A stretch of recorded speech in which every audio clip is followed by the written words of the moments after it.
सैयदना गौस सकलैन रज़ियल्लाहुल मौला तबारक व तआला अन्हु फरमाते हैं, 3 चीजों से बचो। पहली चीज गीबत से बचो। और आगे गौसे पाक रज़ियल्लाहुल मौला तबारक व तआला अन्हु फरमाते हैं, गीबत नेकियों को खा जाती है।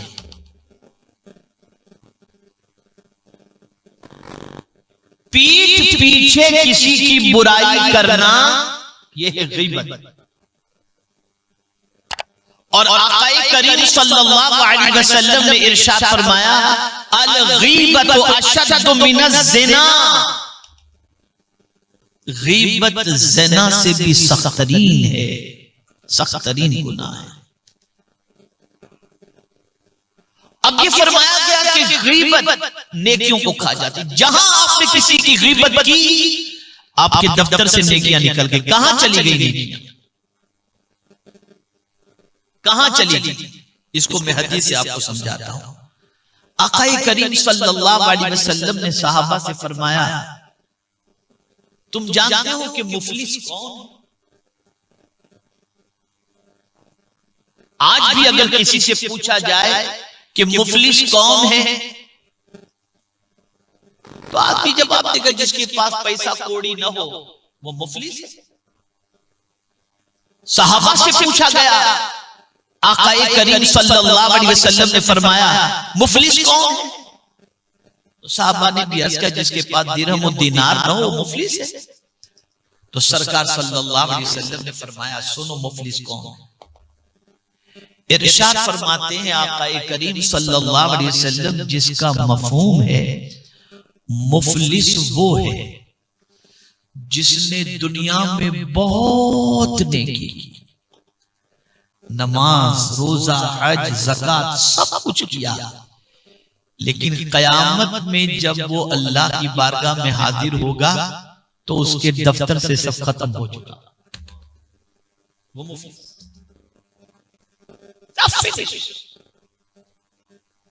अब कैसे फिनिश होगा? तो आक़ाए करीम सल्लल्लाहु तआला अलैहि वसल्लम ने इरशाद फरमाया, दुनिया में वो नमाजी, वो इबादत गुजार, वो नेकी करने वाला, उसने जिस किसी को गाली दी होगी, जिस किसी की बुराई की होगी, जिस किसी की गीबत की होगी, क़यामत में उस नेकी करने वाले की नेकियां उठाकर अल्लाह जिसकी गीबत उसने की थी उसको सारी नेकियां अता कर देगा। और फिर मजीद सुने, अगर वो नेकियां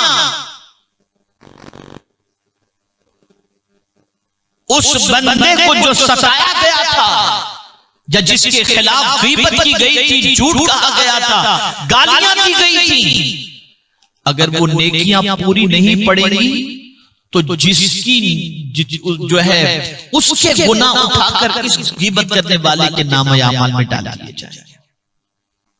आप जरा सोचो। इसीलिए अल्लाह वालों की बड़ी अजीब पोजीशन है। जब कोई किसी अल्लाह के वली की गीबत करता हो, कोई आकर कहता फला ने आपके सिलसिले में बुरा कहा है, तो बुरा कहने वाले के लिए वो तोहफा लेकर के जाता, और जिसने बुराई की होती उससे जाकर कहते ये तोहफा कबूल कर लो। वो कहता हुजूर किस चीज का तोहफा? कहा जो तुमने तुम्हारी नेकियां मुझे दे दी ना, इसके एवज में हम तुम्हें तोहफा देने के लिए आए हैं। और आज मैं पूछना चाहता हूं, वो कौन सी नशिस्त है जहां पर गीबत नहीं होती? वो कौन सी मजलिस है जहां गीबत नहीं होती? हमारे पास नेकियां बची, पहले तो नेकियां हैं कितनी हमारे पास? जरा नेकियों का हिसाब लगा करके तो देखो, जरा नेकियों का जायजा लेकर के तो देखो। तो हमारे दफ्तर में नेकियां तो है नहीं, और है भी तो एक मजलिस ही में जिंदगी की सारी नेकियां खत्म हो जाती है। और अल्लाह रहम करे हमारी ख़वातीन इस्लाम पर कि बस मैं कुछ कह नहीं सकता। तो सैयदना गौसे पाक रज़ियल्लाहुल मौला तबारक व तआला ने फरमाते हैं गीबत से बचो। गीबत नेकियों को खा जाता है। तो पहली चीज सैयदना गौसे पाक रज़ियल्लाहु तआला ने फरमाते गीबत से बचो। मैं अपनी बहनों से, मर्दों से, भाइयों से सबसे गुजारिश करता हूं बच जाओ इससे। ज़बान को कंट्रोल कर लो। हजार ज़बान को लज्जत मिलने वाली हो, कंट्रोल कर लो। तुम इधर कंट्रोल करोगे तुम्हारी नेकियां महफूज हो जाएंगी। नंबर 2 जिससे बचने का गौसे पाक ने हुक्म दिया। सैयदना गौसे पाक रज़ियल्लाहु तआला अन्हु फरमाते हैं बदनिगाही से बचो, ये मासियत दिल में पैदा कर देती है।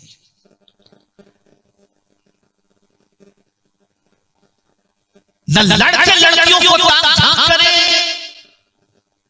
न लड़कियां लड़कों को ताक झांक करें। ये बुरी निगाह, शहवत वाली निगाह। गौसे पाक रज़ियल्लाहु तआला अन्हु फरमाते इससे बचो, इसलिए कि ये दिल के अंदर गुनाह के जज्बात पैदा करते हैं। आज सिर्फ वही देखा जाता है जिससे गुनाह के जज्बात बढ़ गए।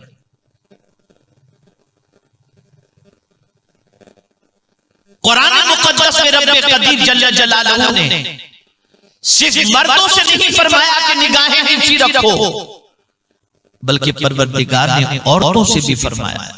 रब्बे कदीर जल्ल जलालहू ने मर्दों से फरमाया कुल लिल मुमिनीना यगुद्दू मिन अबसारिहिम, और खवातीन से फरमाया, मोमिनात से फरमाया कुल लिल मुमिनाति यगुद्दूना मिन अबसारिहिम।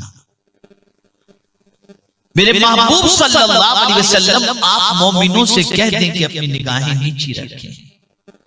मोमिनात से फरमाते कि वो अपनी निगाहें नीची रखें। आज तो ताक झांक के अलावा कुछ नहीं। ये जो पूरा मुआशरा गंदगी की बदबू से परेशान कर रहा है, उसकी पहली वजह है निगाहों का आवारा हो जाना। जब निगाहें गंदी होती हैं तो दिल के अंदर निफाक पैदा होता है। बुरी निगाह की बुनियाद पर इंसान के कल्ब के अंदर, इंसान के दिल के अंदर गुनाहों के जज्बात जन्म लेने लगते हैं। निगाहों की हिफाजत करो।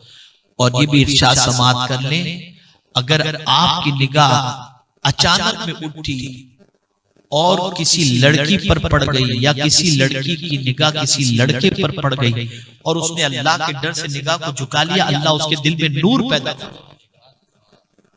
और उसके दिल को सुकून से भर दे। ये बेकरारी, ये बेचैनी, ये इज़्तिराब, ये सुकून का खत्म हो जाना, इसमें सबसे बड़ा दखल बड़ी बदनिगाही का है। किसी पर निगाह पड़ गई, कितना स्मार्ट है, कितनी ब्यूटीफुल है, अब रात को सोते रहो या जागते रहो या तड़पते रहो, बेचैन हो, बेकरार। बेकरारी की वजह बदनिगाही है। लेकिन अगर आपने बदनिगाही से अपनी निगाहों को महफूज रखा, निगाहों की हिफाजत की और निगाह से वही देखा आपने जो देखने का अल्लाह के रसूल सल्लल्लाहु अलैहि वसल्लम ने हुक्म दिया, तो अल्लाह आपके दिल को सुकून से माला माल फरमा दे। कुरान देखकर बेकरारी नहीं होती, काबा शरीफ को देख करके बेकरारी नहीं होती, गुंबद खदरा को देखकर बेकरारी नहीं होती, बल्कि ये वो चीजें हैं जिसे देखो तो बेकरारी दूर हो जाया करती है। ये देखने के लिए अल्लाह ने आंखें अता फरमाई। पूछा जाएगा कयामत में आंखों के बारे में, आपको मालूम है कुरान कहता है इन्ना समअ वल बसर वल फुआद कुल्लु उलाइका काना अन्हु मसऊला। बेशक कान, आंख और दिल, इसके बारे में अल्लाह अज़्ज़ा व जल्ल सवाल पूछेगा। बंदे कान से क्या सुना, आंख से क्या देखा और दिल में किसकी मोहब्बत को तूने जगह दी? इसलिए कि ये वो नेमतें हैं जो कोई दूसरा दे ही नहीं सकता मेरे अलावा। अल्लाह के अलावा कोई नहीं दे सकता। इन आंखों के बारे में सवाल होगा, क्या देखा इन आंखों से। तो सैयदना गौसे पाक रज़ियल्लाहु मौला तबारक व तआला ने फरमाते हैं कि बदनिगाही से बचो कि ये दिल के अंदर मासियत को जन्म देती है, यानी बुराई को जन्म देती है, दिल के अंदर गुनाह के जज्बात पैदा करती है, गुनाहों की मोहब्बत पैदा करती है। आजकल क्या है, औरतें पता नहीं क्या क्या यूट्यूब पर देखती होती है, और अब तो ये इंस्टाग्राम है और पता नहीं क्या क्या चीजें हैं, इन सारी चीजों पे लगी होती है दिनों रात। वो क्या क्या देख रही होती है, लड़के क्या क्या देख रहे होते हैं। अल्लाह की खैर फरमाए, कहां से सुकून मिलेगा, कहां से इत्मीनान मिलेगा। बदनिगाही से बचो। और तीसरी बात गौसे पाक रज़ियल्लाहु ताला अन्हु ने फरमाया, तीन चीजों से बचने का हुक्म दिया। तीसरी बात गौसे पाक रज़ियल्लाहु ताला अन्हु ने फरमाई, झूठी कसम खाने से बचो, इसलिए कि इससे माल में से बरकत खत्म हो जाती है। आज का ताजिर कहता है, ईमान से मैं कह रहा हूं, मेरे इतने भाव के अंदर ये चीज बरकत खत्म। आक़ाए करीम सल्लल्लाहु अलैहि वसल्लम फरमाते हैं, झूठ बोलने से माल तो बिक जाएगा लेकिन बरकत खत्म हो जाएगी। अब बरकत खत्म हो।